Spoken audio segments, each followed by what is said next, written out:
بسا اوقات بہت سی محنتوں کا نتیجہ انسان دیکھتا ہے کہ ضائع چلا گیا. میں نے 10 سال محنت کی، حاصل کوئی نہیں نکلا. یہ ثمرات کیا ہیں؟ محنتوں کے ثمرات کا ضیاع. کوشش آپ نے کی، قسمت کی خوبی دیکھی ہے، ٹوٹی کہاں کمن، 2-4 ہاتھ جب کے لبے بام رہ گئے. Be prepared.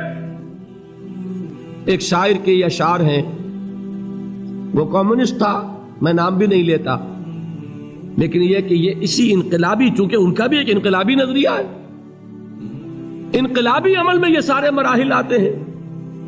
کوئی سیٹ بیک آیا، فرض کیجئے کوئی ناکامی ہو گئی، تو اپنے ساتھیوں کو دل بندھانے کے لیے یہ فصل امیدوں کی ہمدم اس بار بھی غارت جائے گی، سب محنت صبحوں شاموں کی اب کے بھی اکارت جائے گی. میرے نبی کے ثمرات کا جو لفظ یہاں آیا ہے، وَنَقْصٍ مِّنَ الْأَمْوَالِ وَالْأَنفُسِ وَالثَّمَرَاتِ، سب محنت صبحوں شاموں کی اب کے بھی اکارت جائے گی. دھرتی کے کونوں کھدروں میں پھر اپنے لہو کی کھاد بھرو، پھر مٹی سینچو اشکوں سے، پھر اگلی رت کی فکر کرو، پھر اگلی رت کی فکر کرو، جب پھر ایک بار اجڑنا ہے. ایک فصل پکی تو بھر پایا، تب تک تو یہی کچھ کرنا ہے. ایک مقصد ہے سامنے، انقلاب برپا کرنا ہے. ایک کوشش ناکام ہو جائے کوئی پرواہ نہیں، نیکسٹ. پھر تیار رہو ناکامی کے لیے. ایسا نہ ہو جو انگریزی میں کہتے ہیں hope for the best but be prepared for the worst. ایسا نہ ہو کہ دوسری مرتبہ ناکام ہو کے بددل ہو جاؤ، تمہاری ہمتیں جواب دے جائیں. نہیں، پہلے سے تیار رہو کہ دوسری مرتبہ بھی ناکامی آئے تو آئے، لیکن جب تک کہ کامیابی حاصل نہیں ہوتی ہمیں یہ کام کیے چلے جائیں. دیکھیے سیرت میں آیا کہ نہیں یہ واقعہ. بدر میں مسلمانوں کو فتح ہوئی تو احد میں زک پہنچی کہ نہیں؟ 70 صحابہ شہید ہوئے کہ نہیں؟ اگر ان کی ہمتیں جواب دے جاتی تو گاڑی کیسے چلتی آگے؟ تو فرمایا وَلَنَبْلُوَنَّكُمْ بِشَيْءٍ مِّنَ الْخَوْفِ وَالْجُوعِ وَنَقْصٍ مِّنَ الْأَمْوَالِ وَالْأَنفُسِ وَالثَّمَرَاتِ.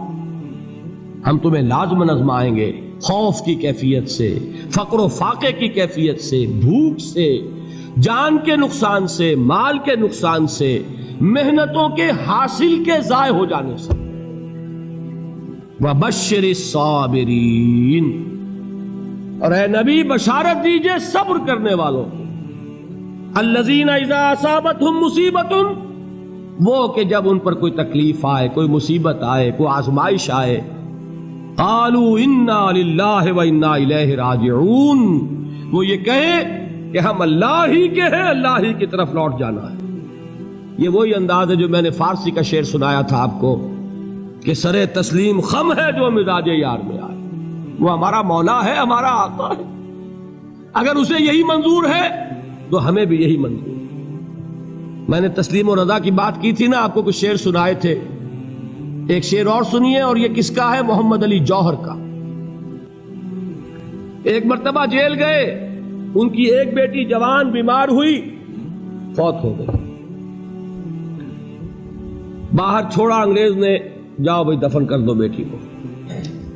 دوسری مرتبہ جیل گئے، دوسری جوان بیٹی اسی مرض میں مبتلا ہوئی.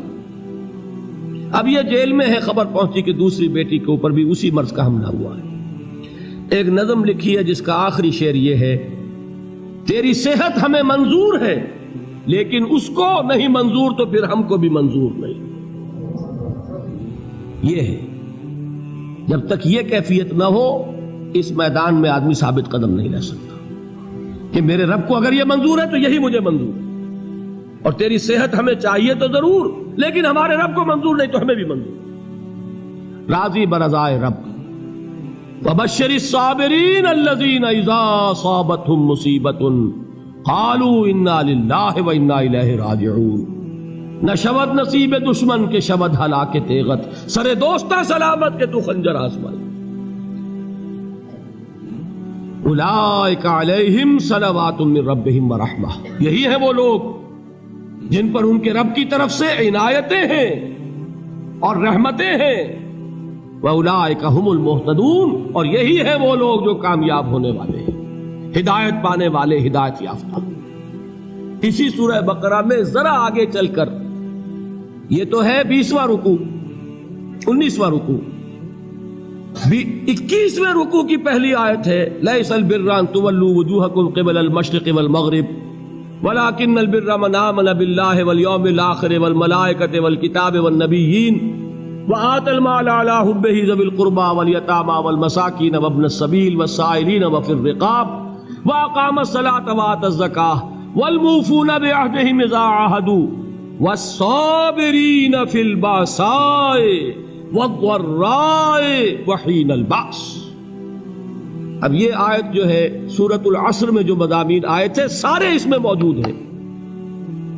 وہاں ایمان کا لفظ آیا، یہاں 5 ایمانیات کی تفصیل آ گئی، اعمال کی تفصیل آئی، اور آخری بات وہاں کیا ہے وَتَوَاصَوْا بِالصَّبْرِ، اور یہاں کیا ہے وَالصَّابِرِينَ فِي الْبَأْسَاءِ وَالضَّرَّاءِ وَحِينَ الْبَأْسِ، اور صبر کرنے والے. اصل نیکی ان کی ہے جو صبر کریں. کس میں؟ جنگ کے وقت. ذرائے بأسائے، بأسا کہتے ہیں فقر اور فاقہ. واحد آئے گا باس تو اس کے معنی جنگ، اور بأسا جمع میں آئے گا تو فاقہ فقر بھوک. اور ذرائے جسمانی تکلیف، ضرر جسمانی تکلیفوں میں صبر کرنے والے، فقر اور فاقے میں صبر کرنے والے، اور جنگ کے وقت صبر کرنے والے. اولئک الذین صدقوا واولئک هم المتقون. یہ ہیں وہ لوگ جو صبر کرنے والے ہیں، یہ ہیں جو سچے ہیں، جو اپنے دعوے میں نیکی کے اور ایمان کے صادق ہیں، اور یہی وہ لوگ ہیں جو متقی. اگلی سورت ہے سورہ آل عمران. اس میں 2 لفظ آئے ہیں آخری آیت، یا ایھا الذین آمنوا اصبروا وصابروا ورابطوا واتقوا اللہ لعلکم تفلحون. دیکھیے یہاں صبر اور صابر جو تعلق جہد اور جہاد کا ہے وہی ہے صبر اور مصابرت. صبر ایک طرفہ عمل ہے، آپ جھیل رہے ہیں، برداشت کر رہے ہیں. صبر علی المعصیہ، صبر علی الطاعہ، صبر علی الابتلاء، یہ سب کیا ہے؟ صبر. اور مصابرت کیا ہے؟ صبر کا صبر سے مقابلہ. یہ سورہ آل عمران اب وقت نہیں ہے، میں آپ کو سناتا اللہ تعالیٰ نے کیسے کیسے مسلمانوں سے کہا مسلمانوں تمہیں زک پہنچی ہے تو انہیں بھی تو پہنچی تھی. ان کے 70 نہیں مارے گئے تھے بدر میں؟ ان کے حوصلے جو ہیں وہ تو پست نہیں ہوئے، وہ اگلے سال آ گئے تم پر چڑھائی کر کے. تم کیوں اتنا برا مان رہے ہو؟ تمہارے دل اتنے زخمی کیوں ہو گئے؟ تمہیں تکلیف پہنچتی ہے تو انہیں بھی پہنچتی ہے. اپنی غیرت جو ہے ہمیں ذرا اس کا جائزہ لینا چاہیے. لوگ باطل نظریات کے لیے کتنی قربانیاں دے رہے ہیں، لوگ باطل چیزوں کے فروغ کے لیے کتنی محنتیں کر رہے ہیں. جیسا کہ میں نے ابھی کہا تھا، اسی غیرت کو چیلنج کرنے کے لیے، ذرا آپ کی حمیت دینی کو جوش دلانے کے لیے، قادیانی نوجوان کتنی تعداد میں اپنے آپ کو دین کے لیے وقف کرتا ہے، اور آپ کتنے نوجوان ہیں جو اپنے آپ کو دین کے لیے وقف کرتے ہیں، اور ہوں وہ کھاتے پیتے گھرانوں کے لوگ. یہ نہیں ہے کہ اگر کوئی اور کام نہیں کر سکتا تو پھر یہ ہے کہ وہ دین کے کام میں لگ جائے. باصلاحیت لوگ، کھاتے پیتے لوگ، ذہنی استعداد رکھنے والے لوگ، اونچے گھرانوں کے لوگ، وہ وقف کریں اپنے آپ کو دین کے لیے. اس کے بغیر کیسے باہر آ جائے گی، کیسے رونق آ جائے گی؟ تو دنیا میں باطل نظریات والے جو ہیں، یہ بات کہی گئی ہے مسلمانوں تم اگر توحید کے لیے لڑ رہے ہو، دیکھتے نہیں ابو جہل کو، اس نے گردن کٹوائی ہے شرک کے لیے، شرک کے لیے گردن کٹوائے، اور تم توحید کے لیے گردن کٹوانے کو تیار نہ ہو. اس نے گردن کٹوائی کہ نہیں کٹوائی؟ اور کس طرح کٹوائی ہے؟ کیونکہ بڑا متکبر قسم کا، فرعون قسم کا شخص تھا.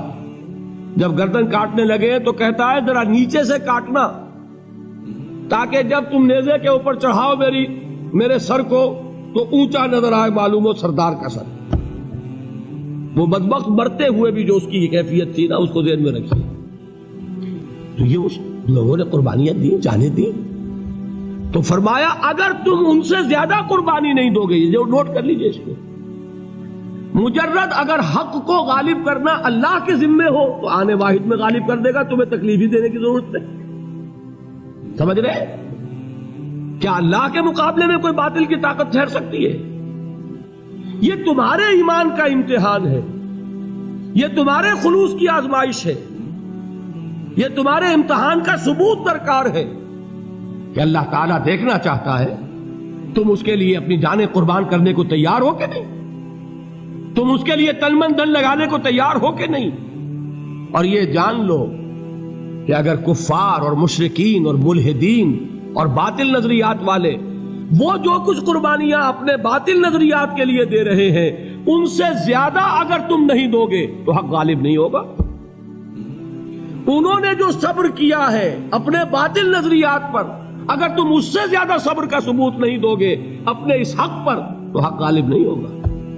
اس لیے فرمایا یا ایھا الذین آمنوا اصبروا وصابروا، نہ صرف یہ کہ صبر کرو بلکہ صبر میں اپنے دشمنوں سے آگے نکلو، ان کے صبر سے بڑھ کر صبر کرو۔ ورابطوا، مرابطہ کہتے ہیں چوکس رہنا، ہوشیار، پہرا دو، ایسا نہ ہو کہ دشمن جو ہے غفلت میں تمہارے اوپر کوئی حملہ جو ہے کر بیٹھے۔ واتقوا اللہ، اور اللہ کا تقوی اختیار کرو، لعلکم تفلحون، تاکہ تم فلاح پاؤ۔